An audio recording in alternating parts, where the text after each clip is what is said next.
Shout out to my city, baby. Shout out to my city, girl. Shout out to my city, baby. Shout out to my city, girl. Welcome back to another episode of SOTMC. Shout out to my city. And today we are headed to Evanston, Illinois. Evanston, Illinois. I don't know what they don't call that the Windy City. I know that's Chicago, but it's in Illinois, so I'm pretty sure it's windy and cold up there as well. You know how this goes. We're looking for the funny. We're looking for the jokes.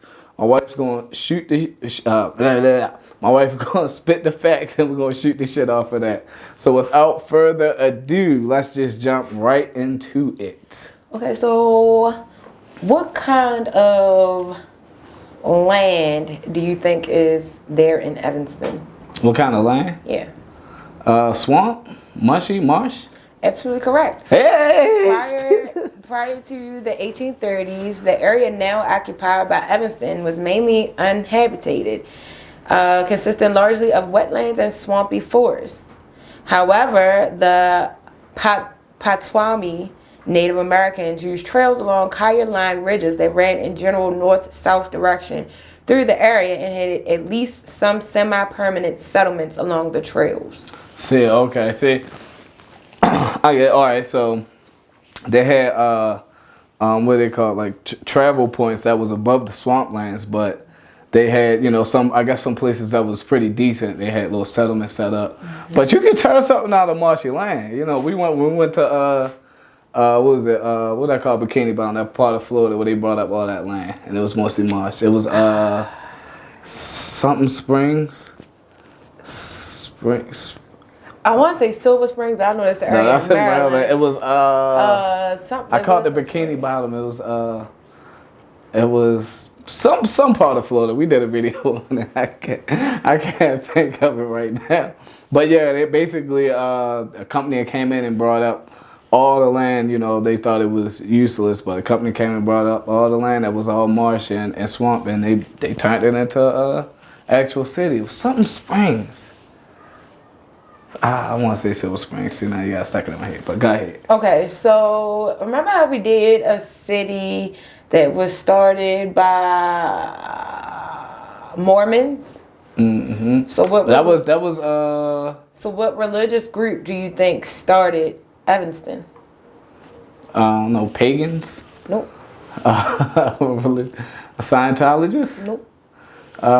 Christians. Yep. But it's a certain branch of Christians. So you know how you get like evangelical? No. It's one of the most common ones. Like as a kid, you remember as a kid, like AME? You didn't hear of non-denominational.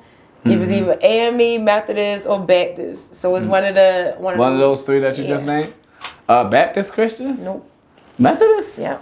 Those Methodist Christians. You know what? To be honest with you, I really don't know the difference between different Christians.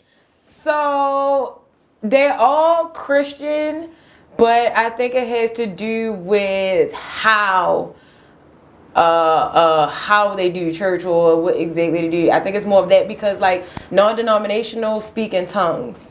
You know what I'm saying? But hold on. So non-denominational is they mean like it don't matter what branch of Christianity you coming from, you can come to non-denominational. You could be okay. All right, that's what I was about to say. Because even Catholic is one of the branches of Christianity, but their services are different. Like Catholics are the ones that now I don't know if they do this after COVID, but I know my great grandparents on my mother's side were Catholic.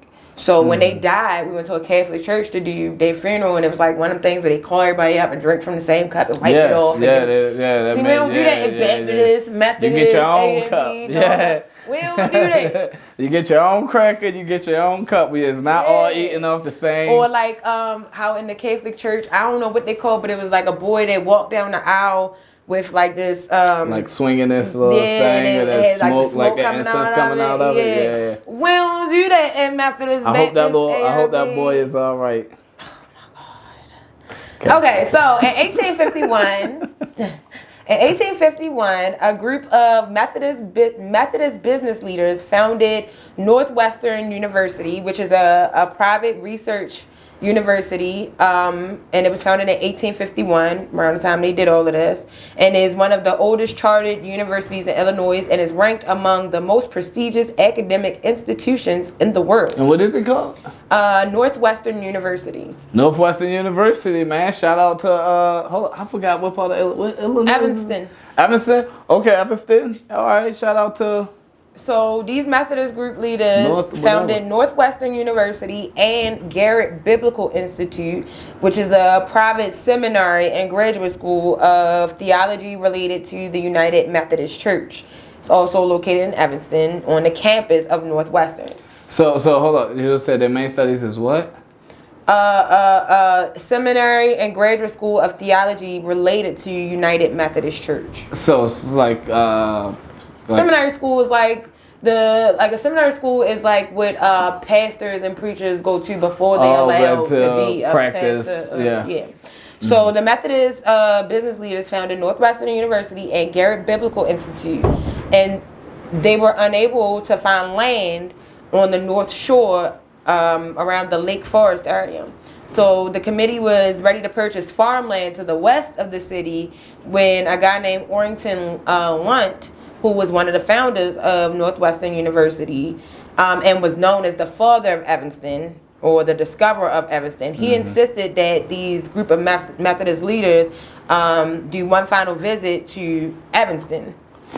And it says that they chose a bluffed and wooded site along the lake as Northwestern's home, purchasing several hundred acres of land from Dr. John Foster, a Chicago farm owner.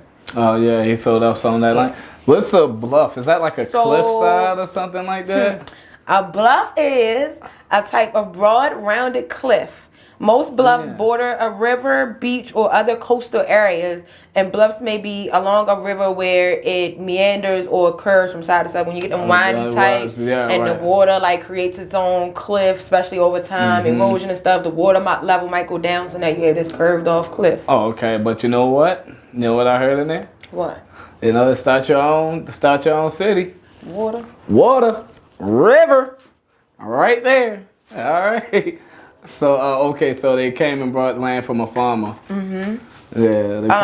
And that was in... I hope they didn't pressure them into doing that for real. Like, that was 1850. And God said that this land shall be used to create Livingston. It's Livingston, right? Evanston. Evanston. But it was probably relatively easy to buy this land because it was swampy, marshy land that probably nobody else wanted. Like, you can't. They bought the land from a farmer. You can't really use that land to farm, really. I would have came to the door like, get off of my land, you Bible thumpers. It's like, no. So we have prior to the 1830s, it was unoccupied or just used by the Potawatomi Native Americans.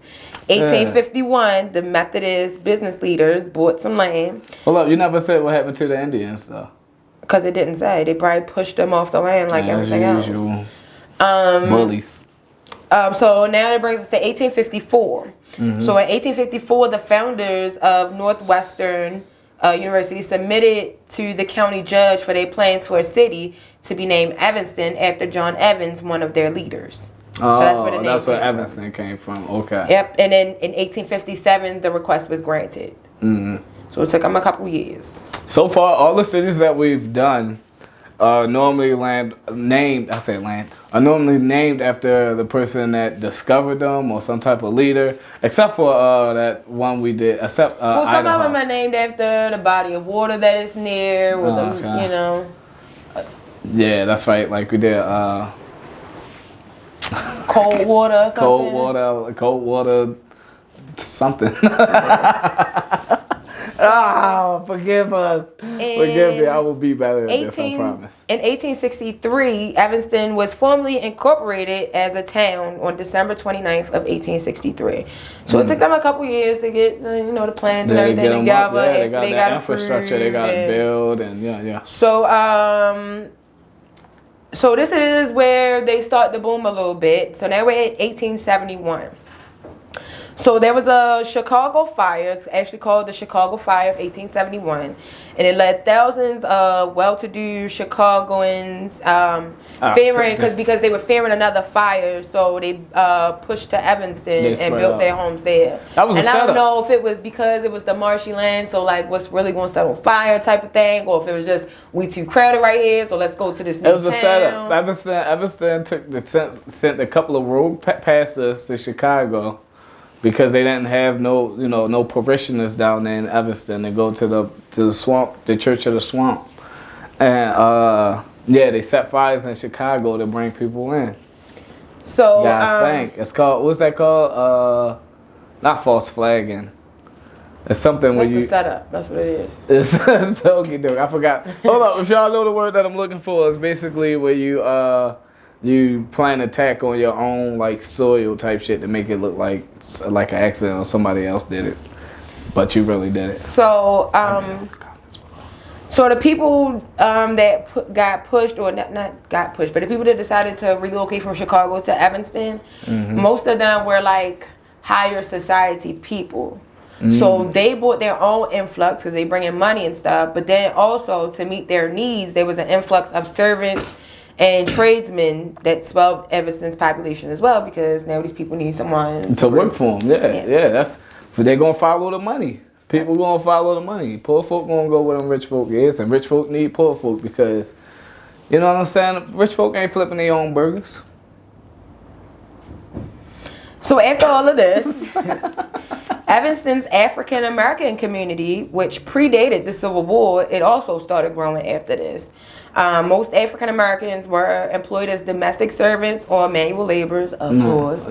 Until the opening of light manufacturing on Evanston's west side, which drew its workforce both from African Americans and Polish immigrants. I'm sorry, I was dancing while you was reading that fact. I'm sorry. Basically, the African Americans that were in the area were servants or manual laborers until they had light manufacturing that opened on Evanston's west side. And that drew its workforce from both the African Americans and Polish immigrants. Polish immigrants? So it kind of gave them more choices. You now just don't have to work in the house or work on the land. You might as well just go to this factory. Right. Yeah, okay. They was, hey, beats the field. So here's something you might not like. Oh, God, here we go. A lot of people might not like this, especially if you was around to live around this time and you was grown, then you don't want nobody telling you can't do certain things. So Evanston was a dry community from 1858 until 1972. When you say dry community, I mean they couldn't drink? No liquor. No liquor? From 1858 to 1972. 1972 is when the city council voted to allow restaurants and hotels only to serve liquor on their premises. And then when they did allow it, only hotels and restaurants. No liquor on store. The premises only. So you know how like some restaurants these days, like, oh, you gotta finish that here? And that's all it was. Wow. You either finish this here or nothing. Yep. That's insane. That was 1972 when they allowed that. So then in 1984, the council voted to allow retail liquor outlets within the city limits.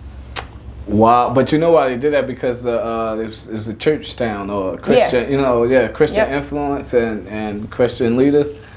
So, I mean, it kind of makes sense, but damn, so that was actually one of the things that I read. I didn't put it into my notes, but one of the things that I read was that's absolutely right, because it was started, because the town wasn't created to be a town. It was mostly created for these two universities, basically. Right. So it was more like a school town. Right. So you didn't want these college kids or whatever the age group was at that point, to be drinking. So then when it started opening up to where it was more people than just the people attending the universities, it was like the people who already lived there was like, oh no, we still don't want it. Right. But even though the universities were saying we don't have a problem with it, just don't serve it on the campus, but the people who already living there was already dry. I was like, oh, I need to see the ratings of this city. What they got? What type of rating they got based off of? I know some type of all that you got that rates the towns or rate the city. I need to see, but go ahead, baby. I'm ready. Okay, so Jesus Christ, no liquor, so no drink. 18. What do you think happened in 1893? Fire, Nope. hurricane, Nope. No natural disaster. no natural disaster. Is it some type of disaster? No type of disaster. Something that helped them. Something that helped them. More people came. Like you make it so vague, it's hard to make a. Evanston first received power in April of 1893. Many people lined the streets on Emerson Street, where the first appearance of streetlights were lined and turned on. Oh man, I know that shit was probably amazing. They blew out their candles. Well, you said they started in 1870 something, right?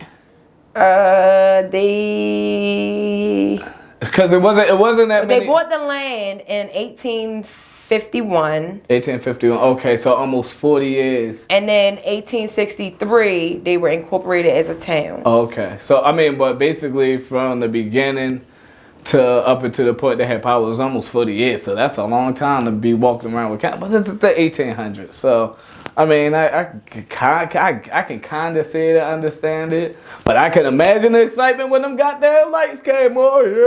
Yeah, we can really drink and drive and take home.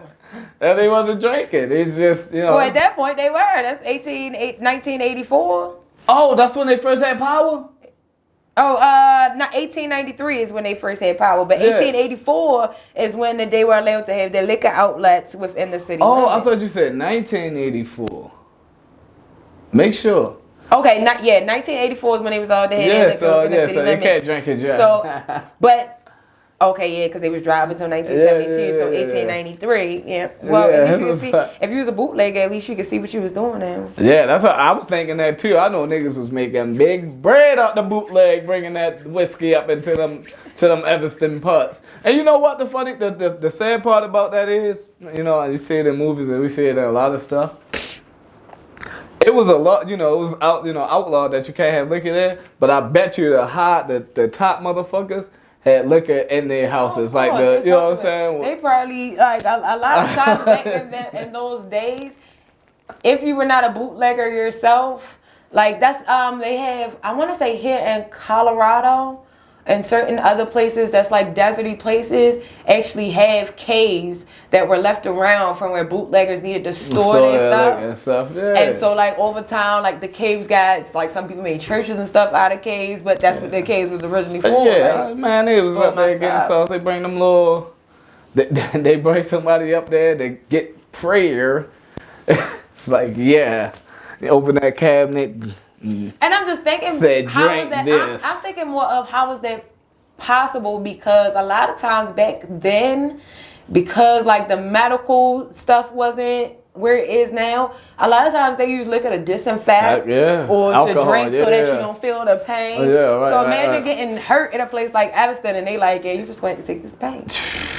I mean, hey, God, you know the power of God. Oh yeah, we're not going to disinfect the wound. We're just going to pray about it. Yeah, that's how some. I mean, Give me my liquor. Hey, if you're from Evanston and maybe you got some theories on this, you know, hey, let us know in the comments below. Okay, so now we're moving on up to 1912. And this is where stuff starts to get interesting. 1912. Well, and not even interesting, but just more like I didn't know that type of stuff happened. Mm-hmm. Okay? So in the late summer of 1912, the beaches in Evanston were infested with thousands of what? Rats. Yes. So rats. The rats. Hey yo. The rats had burrowed into the sides of the lake banks, dug holes in the sand, and hid under piers. Most of the rats were extremely large and savage, attacking people who disturbed them. Local bathers struggled to navigate the shores, consistently stepping into the hidden rat holes. Damn. John Morgan, the manager of an extermination company at the time, tasked with removing the vermin, stated that it was not uncommon for rats to live around the lake shores because of the quantity of dead fish that was cast to the shore by the waves. The weather also played a role, since the close proximity to the beaches allowed the rats to swim out in the water during the hot summers. Ah, damn. I mean, them some smart rats. They knew where to go. Can you imagine at this time when there's no running water and you just want to wash your hair or wash your shirt for work tomorrow and you get attacked by 10 rats? I can't. Shit. Hey, smart rats, man. I tell you, shit. They needed some Pokemon balls or something. And then back then, a lot of diseases came from the rats. Yeah, I know. So, guess who would have been the dirtiest person at work? Yeah. Me, but I wouldn't have had a black plague. Right, no blue blonic plague. Right, no. I wouldn't have had no rabies. Bites, no rabies. Right. Yeah, man, shit. Like, God it's getting real. I can't imagine. You hear that, New York? Y'all got comp. Well, y'all had comp. I don't know if it's like that anymore, but. I had some competition in New York. God damn, boy. All right, so moving on up to the 1960s. What do you think happened in the 1960s? Hopefully not no more rats. No. Okay. A fire? Some segregation, Jim Crow ass shit. Not segregation. By the 1960s, Evanston's African American population had become largely concentrated in the city's west and south central neighborhoods. Immigrants from Haiti and Jamaica began arriving in sizable numbers, as did a large number of former residents of Chicago's Hyde Park neighborhood. Okay. So black people, they up in here. They invade me here, Evanston. What's up? Followed by, so that was in the 1960s. Ready? You ready for this? What is that? In March of 2021, what do you think happened? Okay, the most what with black people? It has to do with black people. It It has to do with African Americans. What they ran white people out? Nope. Oh, okay. I'm sorry. This is something that deserves a round of applause. All right, let's go. In March of 2021, Evanston became the first city in the United States to pay reparations to African American residents or their descendants who were victims of unfair housing practices. The city council of the city voted 8-1 to approve the reparations, which consisted of a $25,000 payment to African American households that can be used as a down payment on their homes, house payments, or for home repairs. This was the initial, which means there will be more. This was the initial payment with plans to distribute $10 million in reparation payments to black residents over the next 10 years. Why are we still here in Colorado? Oh, you had to be a resident. You had to give it up for Evanston. Everybody give it up for Evanston, man. In 2021, that's right. That's what I'm talking about, man. In 2021, they are the first in U.S. history to pay out reparations, or to even think about paying out reparations. Are you kidding me? Are you kidding me? 25. Hold up, you had to be from there, though, right? It didn't say that. It just says they're African American residents. African American residents or their descendants. But you can, when you get an ID and you someplace like here in Colorado, I think you got to be living here a year or two to be a resident. Yeah. So any residents or their descendants who were victims of unfair housing practices got their reparations. Yo, shout out to Evanston. Go look them up. Go check them out, man. They came through. They came through on a long ago made promise. And they looked out, man. Shout out to Evanston. I mean, they didn't give them 6 acres and a mule. It wasn't 6 acres and a mule. $25,000 is a pretty penny when you live and check the check. Yeah, you know what I'm saying? Or if you don't have no check. Right, or if you try and get a house, man, that is so dope, man. And they and like the wifey said, it's only the beginning. Yeah, that was their initial payment. They plan to distribute $10 million in reparation payments to black residents over the next 10 years. We living in the wrong fucking place. That's $1 million a year they plan on giving out. We living in the wrong place. But yeah, that's what's up, man. You know? Now I just hope, don't be out there buying all the Swisher sweets. Don't be out there buying all the weed. So I don't know if they put stipulations Don't on be it. out there trying to buy a car. Well, yeah. Because it says that it should be that can be used as down payments on their homes, house payments, or home repairs. So I'm not sure if there's actual stipulations like you can only use it for these things, or we would rather you use it. What would you think? I'm Do not you sure. think it should be like that, or you think they should just give them the bread? I think that there should be stipulations on it. I do too. I agree. Only because we know only us. because Only because we know us. We know us, and especially when people are not educated how to deal with money, or when you've never seen over a certain amount of money, people's eyes start to get big, and you want to splurge a little bit. Niggas gonna try to rob you. People think that I know, even though it sounds like $25,000 sounds like a lot of money, but once you start dipping and dabbling, it'll disappear like that. Before you know it. So I think that there should be stipulations. And then Martin Luther King or whoever fought for these reparations gonna be rolling over in their grave. When we say we know us, we say like we know our people, but it ain't even really our people. It's anybody who's uneducated with money when they get a large lump sum. Look, I ain't trying to hear that. This is gonna be buying weaves. They think their baby's gonna need to be all designer. But see, that's what I'm saying. Like niggas ain't gonna use that money to pay their child support that they know they backed up on. We know.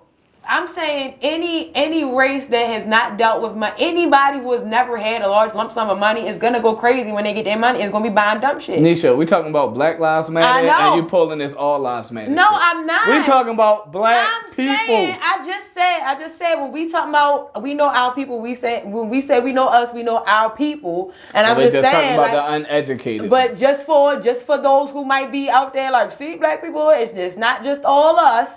Anybody who's not educated with money is gonna be dumb. If it's no stipulations, please y'all, use it to put a down payment on a house, okay? Use it to start that business you always wanted to start it. Use it to pay off them credit card loans or credit card debt. Use it to fucking pay off them school loans, brothers. Use it to take your kids out. You know what I'm saying? To show your kids something. Use it to buy the car to get to the job so that you can help them with them damn kids. Use it to pay off that child support. Some in the college fund, man. Please don't ball out. Because if you ball out like with stupid stuff. Hey, I'm not gonna say don't go out. You know what I'm saying? Like, you know what I'm saying? You want to get something nice for yourself? Yes. Especially for those who always be talking about they gonna flip something and you know their lifestyle ain't flipping. And you know you ain't flipping nothing. You gonna come out negative in the balance because you The only thing you gonna be flipping is that pillow, because when you land in that bed crying and one side soaking, you need to flip it to get to the other side. Cause you stupid. You stupid. All right, let's keep going. Evanston. Evanston is the birthplace of Tinker Toys. You know what Tinker Toys is? Tinker Toys is they became, have you ever heard of Tonka Toys? Tonka Toys with the trucks and stuff? Tinker Toys was almost like that. They were toys. I can't remember if they the ones that you had to put together and build, or if they was just already put together as the little trucks. But Evanston is the birthplace of Tinker Toys. Tinker Toys. And is... I wonder, go ahead. And is the one of the locations claiming to have originated the ice cream sundae. Down Evanston got the birthplace of Tinker Toys. Y'all got factory, more jobs, factory, toys, you know. Hey, don't get no better than that. So, historical places. We have Grosse Pointe Lighthouse. Okay, so some stuff in Evanston is gonna be named like Grosse Pointe because that's what the area was named or known as before Evanston. They called it Grosse Pointe. Like I said, it was gross because it was swampland type. Well, it could have been gross. Also means like how much how much it grew or made. Like how much did you gross? Well, this is before it was Evanston, so I'm thinking it was more of yuck. This is gross. Yuck. Yeah, I think they said it was marshy swampland. So yeah. Okay, so Grosse Pointe Lighthouse. Grosse Pointe Lighthouse was built by the United States government in 1873 as the lead lighthouse, making their Coral Springs. Coral Springs, Florida. I just remember. That's what we're going to do? Interrupt. I'm sorry, baby. It just hit. I'm sorry. Okay, go ahead. Coral Springs, marshy lands. All right, I'm sorry. It was built as the lead lighthouse marking the approach to Chicago. This area was first charted in 1673 by the famous French explorer and cartographer Louis Joliet and his companion, Father Jacques Marquette. Father Marquis Baguette, what? Father Jacques Marquette. Baguette? No. Okay, Marquette. Joliet had recognized the strategic importance of Chicago River at Lake Michigan for the trade and military purposes. In 1923, the lighthouse was electrified, and in 1934, a photoelectric device was installed that turned the light on and off. It was the first of its kind used to activate a lighthouse, and soon after, the station was decommissioned or not staffed. In 1935, the lighthouse site became the responsibility of Lighthouse Park District. All right. Okay, so we had historical places. LeVere Memorial Temple.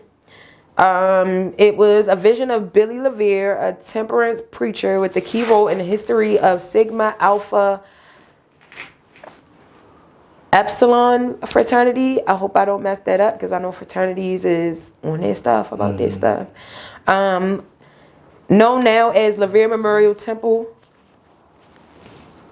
It was the first national headquarters building of any fraternity, and it still serves today. It was also a memorial for the fallen of World War I. Oh. We have Dearborn Observatory. It's an observatory, astronomical observatory, located. Oh, it's in Evanston? Located. This one is located on the campus of Northwestern University.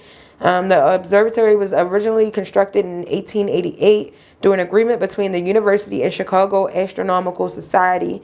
In the summer of 1939, Dearborn Observatory had to be moved to make way for the construction of the Technological Institute. Oh, they had to. So they moved it. Oh, they just moved but it's still around. Oh, okay. I was about to say. I mean, I was just thinking of like an observatory that was built in 1988. Anyway, wouldn't it be 1888? It's built in 1888. Yeah, wouldn't that like can't nobody really use it, right? Like it's probably there just for like viewing purposes. It depends on if they keep it up. I mean, they would have to like update it, you know. Well, you had to think. Well, this one thing is saying was a memorial for the fallen of World War I, and they still use that as a headquarters for fraternities. But you get, it depends if, or the lighthouse is still standing, and that was built in 1873. It just depends on it's decommissioned now, but it depends on. I find like some historical places, if they keep them up and people still use them, they not raggedy. But yeah, if it's like one of the places that they just like, hey, you can only look at it, nobody's using it, nobody's going in. Those are the ones that kind of be falling apart if nobody. Yeah, well, I mean, I get that. I was saying like, okay, like the fraternity, the World War I memorial, or the fraternity thing. Like you can, the building could be there. You can still use the building. Yeah, you know, keep it up. But as far as like an observatory is what they use to gaze at the stars and the solar stuff, right? Or am I wrong? I could be wrong about that. I believe so. Yeah, like what you need to. I mean, since the technology has advanced so much, wouldn't it be outdated as far as like when it comes to like it could very well so be outdated as far as the technology being used with it, but it could also be used as an example of like if you're trying to be an astronaut, that might be something you want to see. Like, well, how were they looking at stuff before all of this stuff? How was eyes get so big? Your eyes get stupid big. Go ahead, baby. Evanston movies. Evanston's variety of housing and commercial districts combined with easy access to Chicago make it a popular filming location. Evanston, as of December 2008, is listed as filming location for 65 different films. Oh, a few of those films that some people might know of is 16 Candles, a movie from 1984. Home Alone from 1990. Home Alone, damn. Uncle Buck from 1989. Dennis the Menace from 1993. Major League from 1989. I don't know what that is. Home Alone 2 from 1992. Home Alone 2 classic. Home Alone 3 from 1997. Man. The Weatherman from 2005. I don't know. Curly Sue from 1991. Sound like a little white girl. It is. The Express from 2008. Sound like The Train? No. Sound like a train. Looks like a football movie. Oh. Letters from the End of the World from 2021. Written All from 2017. The Treehouse 2 from 2012. Basketball Headliners from 1956. Prison Boat from 2010. Lorraine H. Morton, A Life Worthwhile from 2018. And side note, Lorraine H. Morton was an American politician who was the mayor of Evanston, Illinois from 1993 to 2009. Morton was Evanston's first African-American mayor, first Democratic mayor, and longest serving mayor. She is also notable for spearheading the desegregation of Evanston's public schools as a teacher and school principal. Oh, wow. She was a mayor when desegregation was still a thing? Yep. Shout out Lorraine, shorty. She has an autobiography movie from 2018 that was from there, and The King's Daughter, which was a 2006 film, and The Wild Thing from 2020. Also, the 2003 film Cheaper by the Dozen, the family moves to Evanston. I remember Cheaper by the Dozen. That's what, what's that white guy name with the white hair? Yeah, that was in Father, The Bride. Yeah, he was in a lot of stuff. I can't think of his name, but he's in a lot of So yeah, in that movie, the family moves to Evanston. The baseball movie Rookie of the Year was filmed in Evanston, and 2015 ABC family reality series Becoming Us was filmed in Evanston. I probably seen or even heard of probably like half of that list. But 65 movies filmed in Evanston? Dang. Yeah, that was just a few. Is that Evanston or LA? Evanston. Damn, Evanston? Evanston, Okay. Illinois. Big movies. Big hold on, tell me I got this. Big movies. The Landmarks, Lighthouse. Shout out to Lorraine. Reparations. Dang. Evanston, I don't know. Is that everything? We got Population. Okay, go ahead. Let's do this. So Population, and we'll start when they started, 1880. What do you think the population was? In 1880, probably a couple thousand. 4,400. 4,400, yeah. 1900, what do you think it jumped to? Probably jumped to like 100,000. 19,259. I said 100, my bad. 1950, what do you think? 1950, now it's probably like 50,000. 73,641. Year 2000, what do you think? Now it got to be over 100,000. 74,239. That's it. Hold up. What was the last one? 1950. 1950 was how many? 73,641. 73,641. And then 2000 was what? 74,239. Damn, it didn't have no growth for almost 50 years. Eh? Well, for 50 years, like they wasn't having babies or nothing? Well, you have to think about, let me see, let me just get my numbers right. Yeah, so they was a dry state until 1972. And you could only drink liquor in restaurants and hotels. It wasn't until 1984 that they had liquor stores. So, sometimes they got a lot to do with it. I don't know, baby. 50 years, the trend, like from 4,000 to 19 to 70, you know what I'm saying? And then 50 years, 1950 to 2000. But you got to think of the mindset. So it's not what is a dry state. So it's not to say it ain't no fun. But a lot of times these days, when adults do, at least you sipping a beer or maybe 1 or 2 shots or something when you go out and do stuff. Yeah, they got television on now. top of the fact that people probably started moving out. You have to think about how high, like they saying, the African American people presence was known. However, you work in either as a maid servant, a laborer or factory. Right, or factory. Yeah. On top of the reparations stated that it was because of the unfair housing. So I'm not making that much money. My house ain't shit. I really can't do that much but work and go home. They probably was having kids, but people were probably moving out because cause either TVs, moving out or not having kids at such a high rate that the population is exploding. That's crazy. You know what I'm saying? That's crazy. Like some areas, For 50 years, the population of the city just some areas in certain time frames, like people was known to have 10, 13, 14, 15 kids at a time.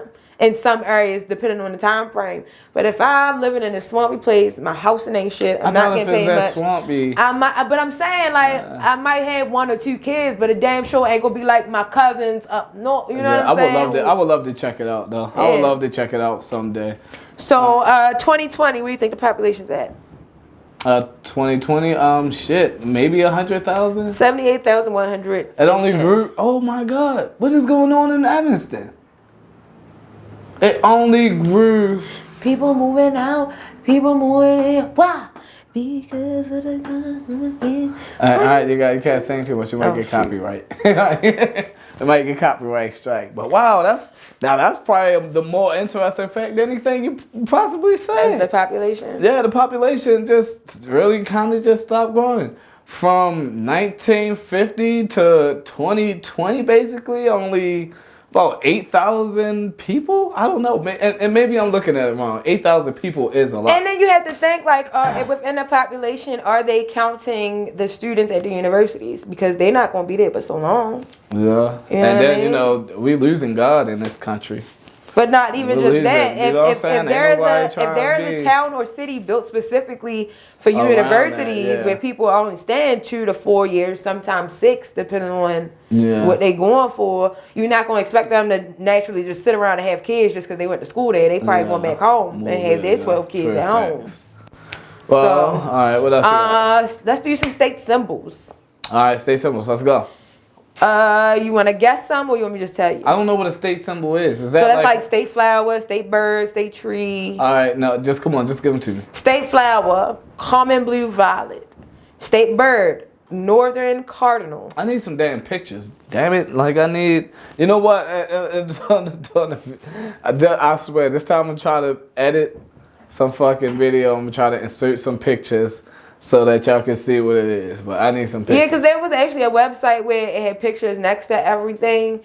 But I know it would be stupid me holding a computer up to the camera trying to show the picture. Oh, you can show it to me so that when... What you need to see it for? So when I'm editing a video, I'm putting the pictures in, then, you know... You don't edit. I told you I'm going to try to edit this time. They already used to you not editing. I'm gonna try to edit, y'all. I promise. I'm gonna try something. Even if it's just the beginning of this video and it just got like an opening, whatever. All right, I'm gonna pull it up for you while I read it. Okay, so some of the stuff is on here. It's just not in the order that I'm reading stuff off. Okay. Okay, so the state flower is the common blue violet.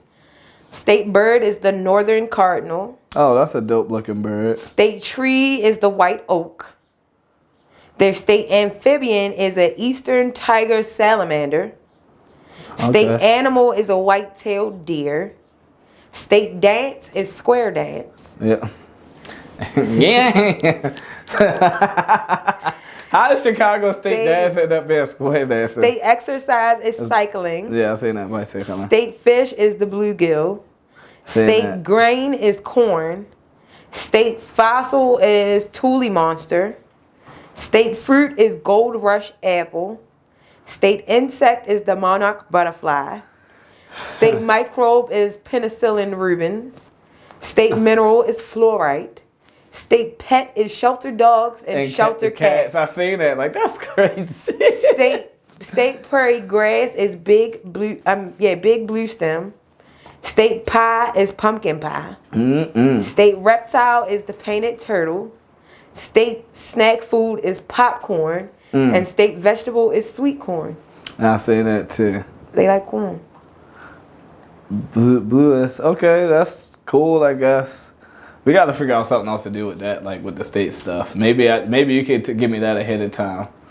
Because that's not like, you know, it ain't a surprise, you know, because you're going through it so fast. I said, do you want to guess or you want me to just tell you? No, I'm talking about before we even like sit down and record. But anyway, I was about to say we got. aside from that, is that everything? Yeah. All right, that's been Evanston, Illinois. That's interesting. They had interesting and humble beginnings. That's how you turn nothing into something, baby. And Reparations. you know, hey, look. Hopefully they lead the way with every other state. Reparations.